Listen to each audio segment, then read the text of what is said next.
Banyak orang menceritakan tentang Sunan Kalijaga seolah beliau lahir sudah selesai, sudah suci.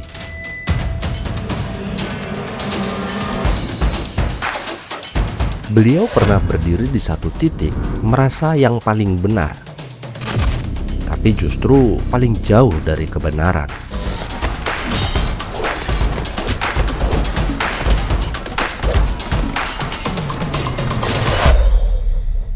Nama aslinya itu Raden Said. Raden Said itu bukan orang biasa, darah bangsawan, tapi jiwanya memberontak.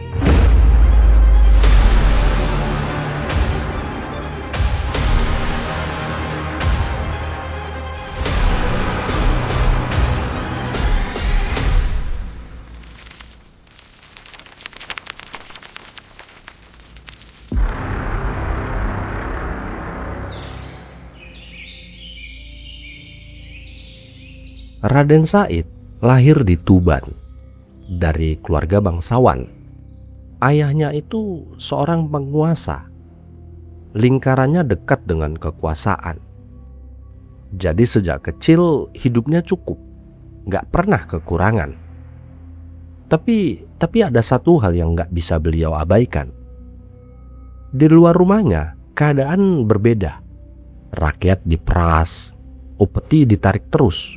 Yang lemah jadi semakin terdesak. Raden Said melihat itu semua. Dan karena jiwanya memberontak, dia nggak bisa diem. Awalnya sederhana. Beliau mengambil hasil bumi di gudang penyimpanan di kerajaannya dari harta yang menurut beliau memang bukan untuk disimpan. Beliau bagikan kepada rakyat. Niatnya sih baik ya, tapi caranya mulai salah. Lama-lama batas itu hilang. Ini bukan lagi soal membantu, tapi sudah menjadi kebiasaan. Mengambil, melawan tanpa batas. Sampai akhirnya beliau diusir dari rumahnya sendiri. Dibuang. Dan di titik itu, yang mulai rusak bukan hanya hidupnya, tapi cara berpikirnya. Nama Raden Said pelan-pelan hilang. Orang mulai menyebutnya Berandal Lokajaya.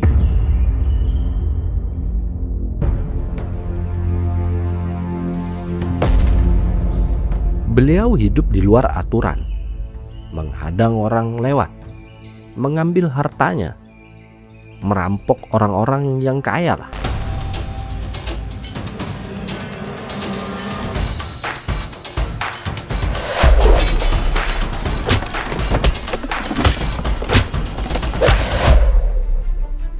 Lalu hasil curian dan rampokannya itu akan dia bagikan kepada orang-orang yang miskin. Ya, sekilas terlihat seperti Robin Hood lah. Mengambil dari yang punya untuk dibagikan kepada yang tidak punya.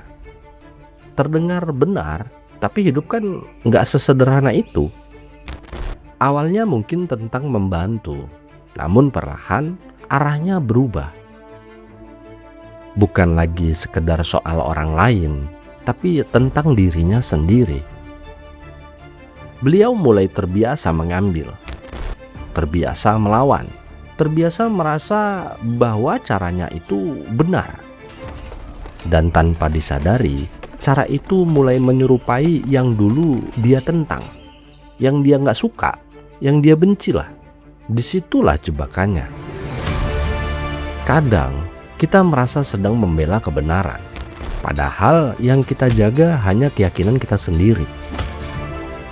Berandal Lokajaya nggak melihat itu. Yang dilihat hanya satu. Ini ada yang salah dan harus diperbaiki dengan caranya sendiri.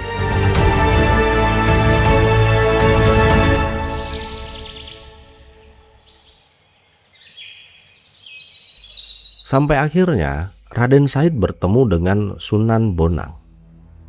Di tengah hutan, air mengalir pelan, sepi. dia melihat orang tua membawa tongkat. Tongkatnya itu kalau dilihat dari jauh seperti emas lah. Ya, Raden Said datang seperti biasa dong. Langsung, tanpa ragu. "Serahkan yang kau bawa," katanya. Di sini nggak ada perlawanan ya. Sunan Bonang justru kelihatan sangat tenang. Kemudian Raden Said bergumam, "Tongkat itu kalau diberikan kepada rakyat miskin, mereka pasti senang." Sunan Bonang kemudian menasihatinya dengan lembut bahwa cara yang dia lakukan itu tidaklah benar. Allah Subhanahu wa Ta'ala tidak akan menerima amal yang buruk. Kau ingin memperbaikinya atau hanya menuruti amarahmu, kata Sunan Bonang. Kemudian Sunan Bonang menunjuk buah aren emas dan berkata, "Bila engkau ingin mendapatkan harta tanpa berusaha, maka ambillah buah aren emas itu. Enggak tinggi, enggak keras juga, tapi tepat." Raden Said diam, dan untuk pertama kalinya dia enggak yakin. Bukan karena takut ya, tapi karena enggak punya jawaban. Dan di situ yang mulai goyah bukan lagi langkahnya, tapi keyakinannya. Raden Said menghampiri Sunan Bonang, kemudian berkata bahwa dia ingin menjadi muridnya. Sunan Bonang kemudian menyuruh Raden Said. Perintahnya ini sederhana: diam di pinggir kali. Sunan Bonang menancapkan tongkatnya. "Jangan kemana-mana sampai aku kembali."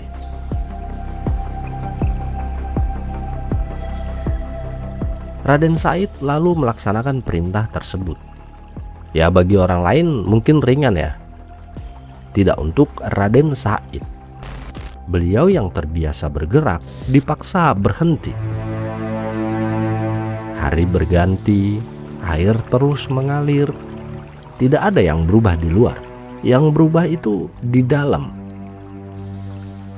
Perlahan, yang selama ini beliau yakini mulai goyah. Bukan karena disuruh, tapi karena beliau melihatnya sendiri. Bahwa selama ini bukan hanya caranya yang keliru, tapi juga dirinya yang terlalu penuh. Dan di dalam diam itu beliau belajar satu hal: mengalahkan orang lain itu sih mudah, tapi mengalahkan diri sendiri tidak. Beliau menjadi tertidur dalam waktu lama. Karena lamanya ia tertidur, tanpa disadari, akar dan rerumputan telah menutupi dirinya. Sunan Bonang datang dan membangunkan Raden Said. Dari sini, Raden Said diganti namanya menjadi Kalijaga.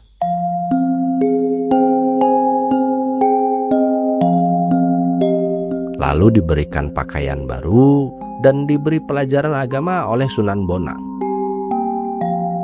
Ketika kembali, beliau tidak datang sebagai orang yang merasa paling benar, enggak menghakimi, karena beliau tahu bagaimana rasanya pernah salah, dan dari situ caranya berubah. Beliau datang enggak merobohkan, tapi masuk. Lewat wayang, lewat gamelan, lewat kebiasaan yang sudah hidup di tengah masyarakat. Dia nggak memaksa orang untuk berubah. Karena bagi Sunan Kalijaga, dakwah bukan soal siapa yang paling benar, tapi tentang bagaimana memperlakukan manusia sebagai manusia. Dan dari situlah perubahan mulai terjadi.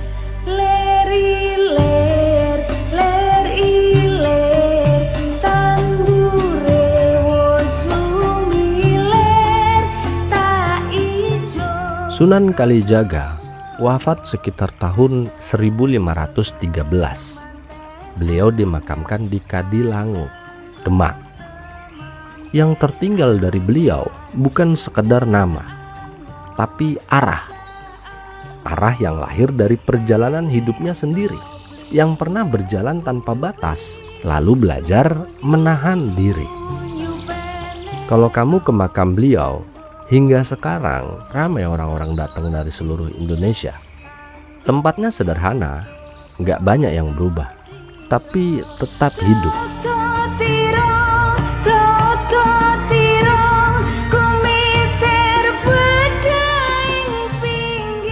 Dan mungkin itu yang masih terasa, bahwa tidak semua hal harus dilawan langsung.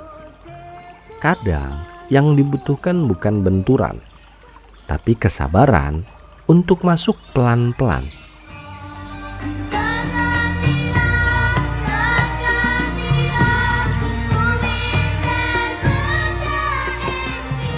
Kisah Sunan Kalijaga bukan sekedar cerita ya, ini cermin.